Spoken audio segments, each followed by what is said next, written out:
Hey guys, it's Kevin again. This is going to be my review for Reign, Season 2, Episode 6, 3 Queens. And officially, I'm finally catched up to Reign. Very happy about that. But, the last episode, I wasn't so happy about. I thought there were a lot of, problems in terms of the tone, and there was too much going on in last week's episode. This week's episode, however, I really, really enjoyed. I thought it was really, really good. Definitely, I really enjoyed it. I didn't think it was the best episode of the season, but there were some things I definitely really liked about it. One of the things I really liked about this episode was it was basically sort of like a filler episode, and it wasn't meant to be taken too seriously. The main plot with Mary and Catherine was not meant to be taken seriously, and I definitely really enjoyed that because I didn't expect them to put so much comedy into this episode, and I definitely liked the effort they put into it, so I definitely really enjoyed that. And I think this was probably the second or third best episode of the season. I still really enjoyed it, so let's just get to it. So we see a family watching their home, and farmers are burned, and Francis tells Mary he's with the envoy from Venice all day. He tries to make small talk, and she says she doesn't want to try and pretend things are alright, and she says she knows she asked for the truth, but didn't know he was going to be so harsh with her about her inability to produce an heir, and she says she'll come to terms with his disappointment. Again, he lied to her. He didn't tell her what's really going on. And she's quite upset about this, definitely, and it makes sense why she's upset. So Catherine's choosing her clothes and orders a basket for her journey. She also asks for a warming brick for her feet, and Mary comes in and Catherine says she's off to a gathering at Bovis, and Mary asks to come along, and Catherine says it's a bore, it's not going to be interesting or anything. But she says the ride will take hours, but Mary says she needs some fresh air. She just needs some fresh air. Plus, I think she pretty much just wants to clear her head and get away from all the Francis drama. And Catherine tries to put her off, but Mary says 2 queens will address the nobles even more. So, I thought that was an interesting way to start the episode. And I like so far, as I said, wasn't meant to be taken seriously. And this part in particular wasn't really meant to be taken seriously. So Lola's down the hall, and Kenna finds her and asks what's wrong. She says her family found out about the baby, and now they've disowned her. So it was very sad to see, definitely. And I will say that even though last week's I wasn't really happy with Lola's plot, I didn't have a problem with it, really, this episode. I thought it worked fine. I really didn't have a problem, and, because the main plot was filler, I was fine with Lola's plot, really. So she says she's trapped there, and Kenneth says this is why women like them need to hold on to every gift they have and, land, treasure, anything. She says she was in a similar position with Henry and says she needs to build a nest egg so if Francis dies or is disposed, she can feel with her son. So Kenneth tells her the problem is that women can't legally own anything, and Lola says she doesn't want jewels from Francis, but then realizes as a single woman, if she does get some land and property, it will be hers. So, that's a good thing, obviously, because, it's not like she has some husband defining everything. No, if she wants land or property, and she gets, her own home and everything, it's hers. So, I thought that was really good. So, Mary then realizes the carriage is not going to Bovis, and she's starting to panic because obviously they're not going there, and something weird's going on. So, Catherine says it's somewhere else, the village of Noyen, and she says it's a village she adopted, and Mary asks why she provides for commoners, but she tells her to work on the nobles, and Catherine says it's a 3-legged stool, and Catherine says she doesn't care individually about peasants, but as a group she does, because their reign depends on the 20 million commoners that provide for them. It makes sense, because those people make their clothes, they help them with things. I mean, I don't really want to call them their slaves, but they do really matter, and I like seeing Catherine really caring about that. And Mary does care about that too, but I thought that was definitely very interesting that we found that out, because Catherine sometimes can come across as kind of selfish, so I thought that was definitely really interesting. So Mary says if Catherine ever needs to leave the country, the villagers would help her, and Catherine says she would be wise to do the same. So the carriage is blocked by men on the road, and Catherine tells her not to get out. They hear cries of kill the royals, and the guards call them back, and Catherine says they have to escape. It opens a secret compartment that lets them slip out the bottom and into the woods, while the guards fight the angry commoners. Mary tells her to take off all her jewelry, turn her cloak inside out to look more like commoners, and they agree they need to head back to the castle ASAP. So basically, they're going to make themselves look like peasant and get themselves out of this. So Lola looks through some documents, and she asks she asks about Lord Julian's bank account. She says she would like her own dowry, and he says the money is not hers, but then became Lord Julian's, and the money is now owed to Julian's father. And she says he and Julian were estranged. She asks if he's already sent the money, and he says he has to verify his address. And Lola says her father told her bankers like to hold on to money as long as they can. He gets short with her and leaves. By the way, there's no Louis in this episode. If there, actually, there was barely any Louis, which I was personally fine with, because as I said, he doesn't have much to do. Louis not much of a character right now. He's just on the show, so there's not really much for him to do, and I like that. So Catherine ends up spraining her ankle, and they're arguing whether it was a foxhole or a badger hole, and Mary spots a village, and Catherine says that means dinner. So Mary reminds her that they don't have any money. You know, they're broke, basically, because they didn't come with money. So Catherine says she's not a shopkeeper and says money bags are for servants. So they head into the inn, and Catherine orders the best food and wine. The innkeeper asks to show her money, but she doesn't have any to show her. So he says that he didn't hear carriage and knows they are unescorted. So Mary concords a lie, and I thought this was kind of clever what Mary comes up with. Basically, she lies that they are ladies' maid, a mother and daughter, that lost their jobs when the plague swept the family. And she suggests they can work for a meal and a bed for the night, and the innkeeper agrees and tells Mary to serve drinks.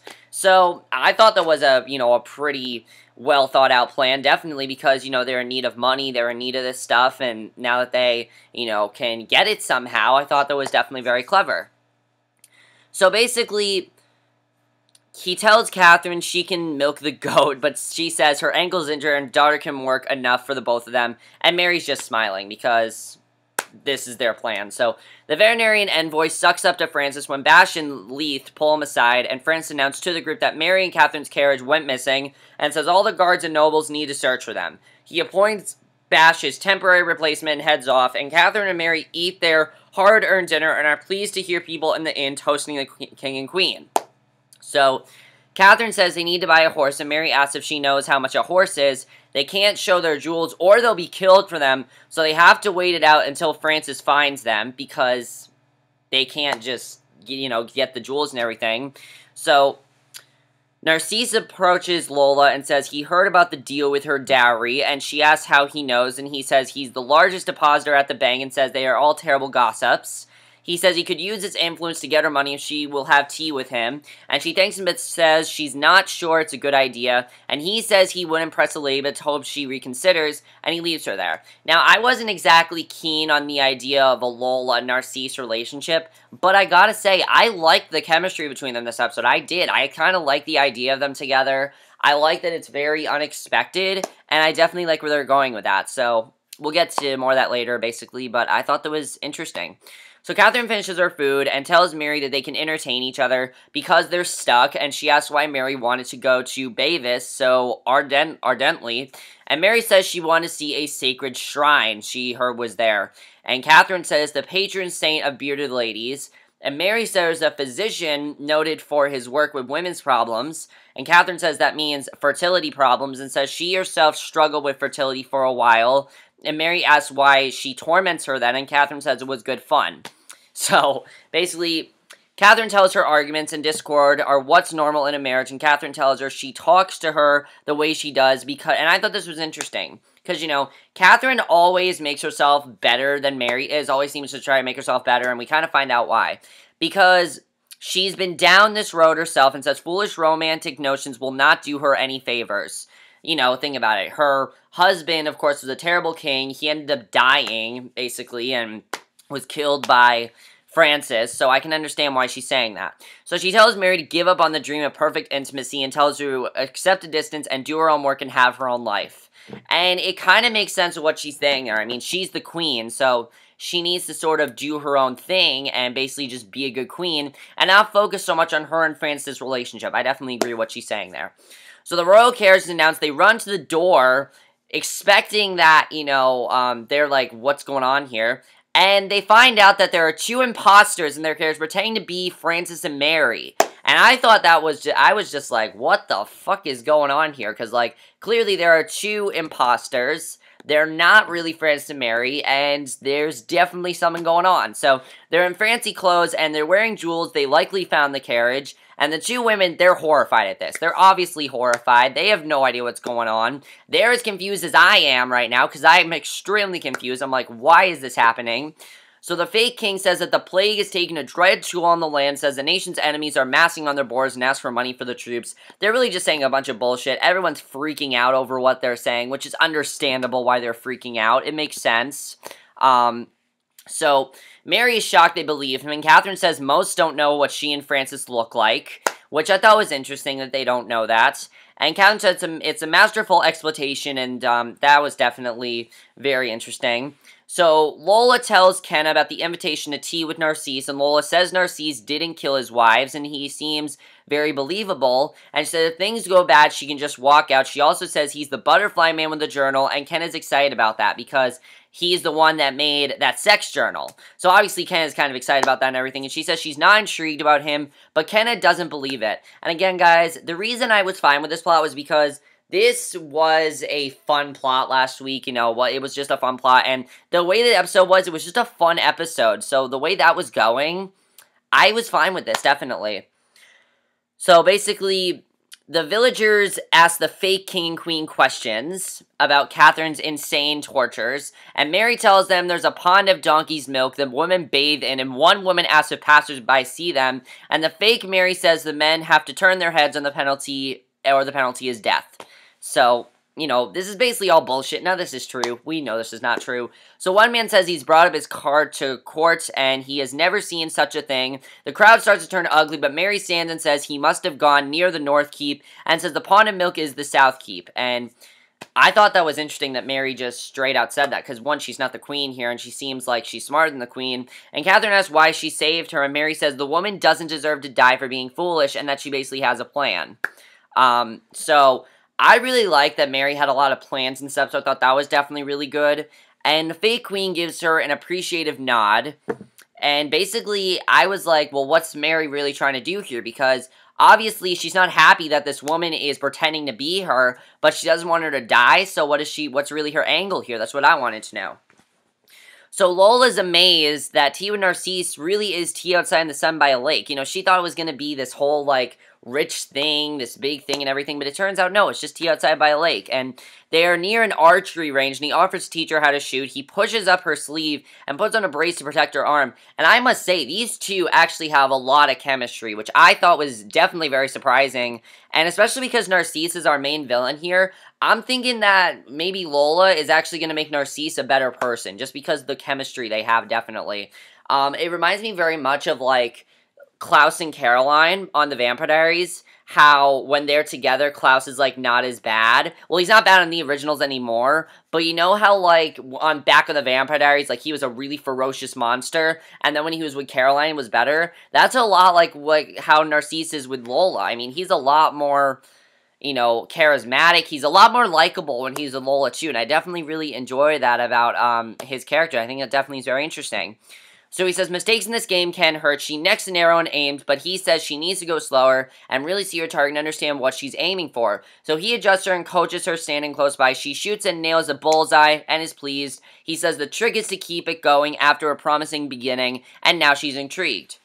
So Francis finds a woman by the roadside, and it was the woman whose farm was burned at the beginning of the episode. And he says he's the king of France looking for the royal carriage, and she says that's impossible because it was the king who burned her farm that morning because he said they didn't pay enough. So Louis tells him there's an imposter tormenting the villagers to stir up anti-monarchy sentiments, and the woman tells Francis he looks nothing like the king, and obviously she doesn't really think it's Francis because the guy that looks like Francis looks nothing like Francis. Obviously, he looks nothing like Francis, and this was definitely really intense here. So the woman's spitting. She says she curses Francis and Mary and says she hopes they are barren and their castles burned to the ground. And Francis tells them to split up into smaller groups so they can cover more ground. He's worried the imposter has his mother and wife. That's what he's worried about, that they kidnapped them, basically. So the imposters announced that they will retire to rest for a while before they continue their journey, and Mary says the Duke of Amiens will see them safely home, and Mary and Catherine go to talk to fake Mary, and it's a very interesting encounter here. Obviously very interesting and very awkward as well because it's fake Mary. It's not really Mary, and it's obviously going to be very awkward. So Mary says they're ladies' maids and asks for a ride to Amiens, and the woman says she always wanted to be a ladies' maid, and Mary says that she's a queen, and the woman figures out that they know she's a fake. She figures it out very quickly. And she asks why Mary saved her. Mary says she didn't want her hurt, but the woman is very skeptical. And Catherine then tells her the two of them are also scam artists and says her daughter plays Mary Queen of Scots and she plays Catherine de Medici. And the woman asks if they're too short to pay queens, and Catherine shows her a crown and says no one cares if you wear one of those. So, I thought that was very interesting, sort of like what their plan is here. So, the fake Mary says she's never seen such glorious fake jewels, and Mary says she can keep it if she gives them a ride to Amiens. That's basically what they want to do here. What they're trying to do here is make them seem like a friend to, and I like their plan, definitely. They're trying to make them, you know, basically make it seem like they're going to be like a friend to her, so they will give them back to Amiens. So, fake Frances, meanwhile, is out burning another farm, and fake Mary says she was an accomplished actress, but says another woman can't be on stage, so she took a lover who set her up with this gig.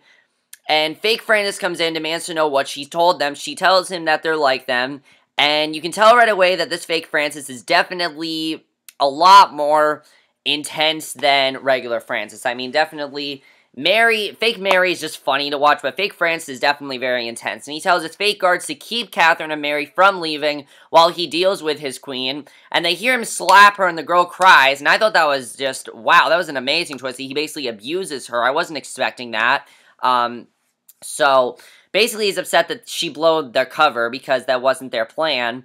So at the castle, there's a dance going on. Narcisse finds Lola and asks her to dance with him. She asks what he wants, and he says he wants to help her with her dowry and tells her it's a beautiful night for a bath. He says there's a lovely room to bathe in and says it can't be seen except for a parapet across the way. She asks if he's suggesting that she'll get her dowry if he can watch her bathe, and he says he would never say that to a lady because, you know, she thinks he's basically trying to, like, come across as a perv or something, but says midnight is a lovely time for a soak. Some of the real guards show up to the inn and find her, and Catherine says the carriage belongs to imposters who have her crown, and Mary tells them not to arrest her, but to bring the women with them, because, and I can understand why, because the woman clearly is dealing with a very bad man who is abusing her, who is not nice to her, who clearly is a very bad man, but the woman is just an actress who really just wanted to be an actress and likes the idea of performing, and that's why she did what she did. So I was happy that Mary did that. I was happy that Mary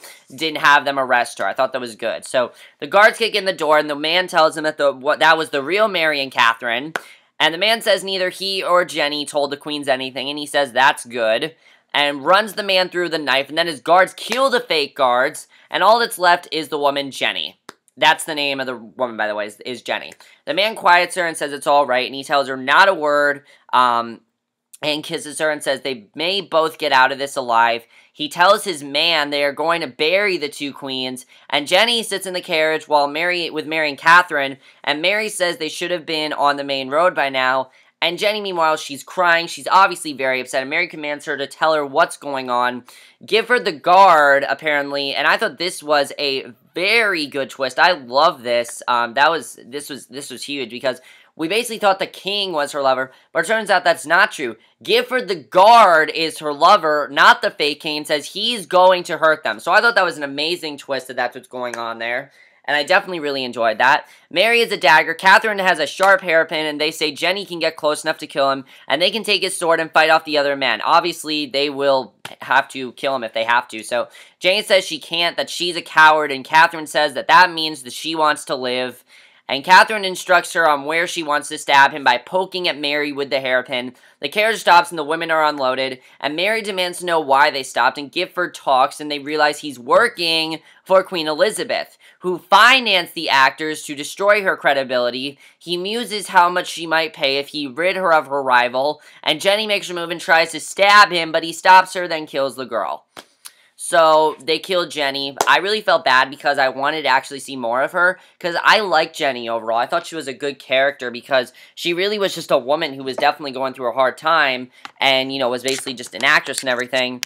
And that was definitely really interesting. So Catherine tells him he would do better to hold them for ransom. And Catherine pulls her hairpin, and Mary tells them it's poison, and they believe it. Mary startles a horse, then kicks Gifford, and he goes down. Francis rides up and says they found a man at the inn that told them what happened. Catherine looks at the dead girl, takes back her crown, then tells Mary, you never give up your crown no matter what. And Catherine tells Francis that he's a fool, and he says Mary risked her life going to see a fertility specialist. She tells him that he's been too harsh with her and says he needs to trust Mary and be honest with her. And I honestly thought that he was going to tell her the truth, because if he wants to be honest with her, he needs to tell her the truth, and that truth is that he killed Henry. He needs to tell her that.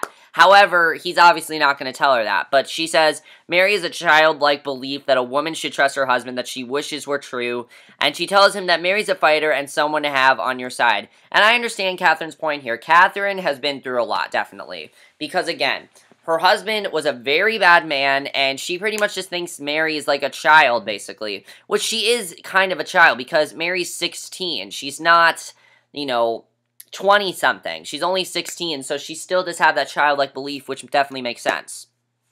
So Lola shows up to enjoy her late-night bath, and Narcisse watches, and Trace, then Lola comes out on the balcony, and she tells him she paid a serving girl 5 gold pieces to take her bath there, and she told her someone might watch. She says the girl told her for that amount the whole castle could watch, and Narcisse tells her he's already working on getting her dowry back, and that's basically her plan, because she didn't, she understood that he was genuine about it, and she didn't want to just take a bath in front of him. I think she just thinks that they're not ready for that yet. So he says he wants her to know that he understands why she wanted her dowry back. It means freedom from court, and if she wants it, that basically is what it means, freedom from the court, which is great. She has her freedom. And he says he has the same wish. She says many think women should not have this freedom. And he tells her she's an intriguing game player for someone who doesn't like court. And she lays her hand on his and says the beginning can be promising, but it's going from there that makes it interesting. So I think that definitely is very interesting what she said. I definitely really like that quote, and I thought that was very good in my opinion, definitely. So my question is, they're definitely getting closer, and is he going to help her with her dowry? We'll have to see what happens, but I overall really enjoy what was going on with Lola and Narcisse, surprisingly. I wasn't expecting to, but I really enjoy what's going on there. I've had no problems with that. The other thing I also like about this episode was they weren't cramming too much. They always try to cram like five or six storylines in one episode. They didn't do that with this episode. This episode only like 2 plots, and I definitely really enjoyed that. So Francis says he was scared of losing Mary today and tells her he didn't mean the words he said. He says he can't live this far apart from her. She asks why he's afraid and says she'll stand by his side no matter what is going on. And he tells her she doesn't have to be so ferocious about it, and says he was just feeling the pressures of being king. And he tells her he will never leave or betray her. She says lack of honesty is a betrayal, but he says he will fix this. And I honestly thought he was going to come clean to her, but he didn't. And I'm honestly happy he didn't, because it wouldn't have fit with the rest of the episode. The episode was meant to just be a fun episode, so if he would have revealed to her in this episode, I would not have actually been happy about that. So she says she believes him, and he asks if she means it. He asks if she's acting the dutiful wife, and she says no, she would never do that. He hugs her and buries his face in her neck, but she looks very sad because he's still not 100% honest with her. And that's basically how the episode ends. And I overall really enjoy this episode, and there's quite a few things to talk about, definitely. First of all, I definitely feel that he is going to get to the point, I definitely feel that eventually Francis is going to get to the point where he needs to tell Mary. He's definitely realizing that he needs to be honest with her, and I definitely feel that, I don't feel he's going to tell her till the mid-season finale, and I don't feel she's going to find out from someone like Narcisse. I feel he is going to tell her, because he wants to be honest with her, he wants to be a good husband to her, and he's realizing that that's what she wants. She just wants him to be honest with her, which I think is fine. I think it's, it's reasonable that she wants him to be honest with her. I think that makes sense, definitely. So I'm definitely interested in seeing what's going to happen there. And then I like that Narcisse and Lola, they are getting closer. I actually do like them in this episode. I was surprised that I actually like them. I definitely thought that was probably one of the bigger surprises, was that I actually liked the idea of Narcisse and Lola together. I wasn't expecting it, but I was very surprised by that, definitely. I was pleasantly surprised that I liked the idea of them together, definitely, and I definitely really enjoyed that. Do you think that Narcisse is going to help Lola? Do you think that he really does care about her? Is it genuine? I think it is. I think he really does care about her. I mean, if you think about it, he really does make sense. And at first I wasn't, into that, but maybe Lola is actually going to help Narcisse become a better person. And if that happens, that's actually going to be really cool to see if that's what ends up happening. I know a lot of people are saying they're thinking Lola is going to become like Catherine. I could actually see that happening. I could see Lola and Narcisse getting together, and then Lola basically becoming like Catherine, basically taking control of everyone. Because that's what Catherine does. She basically takes control of everyone. And that's one of the things I love about Catherine. Catherine is definitely one of my favorite characters. I don't know what my favorite character is in the show, but Catherine is definitely up there by far. I still would have liked to see a little bit more with Louis. I wish we are going to get, honestly, I would like a Louis-centric episode, I do, because we don't know much about his character. We know barely anything we need to know about him, and since he is a main character, I want to find out more about his character, okay? And, that's definitely something I think we need to show, is why, how Louis is, who he is, things like that, his past. I definitely want to see what's going on there. I think that's going to be really interesting if we do find out what's going on there. But overall, I love this episode. Let me know what you guys saw of this episode. I thought this was a very fun episode, surprisingly, and I was surprised by how fun it really was, because Reign's not really a fun show. Reign's more of a dark show. It's much more very dramatic, but I actually like it that it was fun this episode. I understand that, we have a few episodes left, and if they want to keep doing fun episodes like this, then so be it. I'd be fine with that. The last two episodes, yes, they have to be dramatic, but if the next episode wants to be like this one, it can be, but it doesn't look like it's going to be. It looks like it's going to be like some really dramatic episode next week. Next week's episode looks really cool. I'm really looking forward to it, definitely. Do you think that Francis is going to be honest with Mary? I think he needs to come clean eventually. He needs to realize that. I think he is starting to realize that, definitely. But that's my review. Hope you guys enjoyed it, and I'm so happy that I'm finally catched up to Reign. Okay, all day long, this is all I've been doing. That's really his dedication, guys, okay? I don't know how else I can show dedication than watch 6 episodes of a television show in one day without stopping. And that's basically it. And I'll see you guys in my next video, which hopefully is for a movie review. I think it will be. I'm not sure. We'll see what happens. But if all goes well, next review will be for a movie review. So I'll see you guys for that. Okay, bye.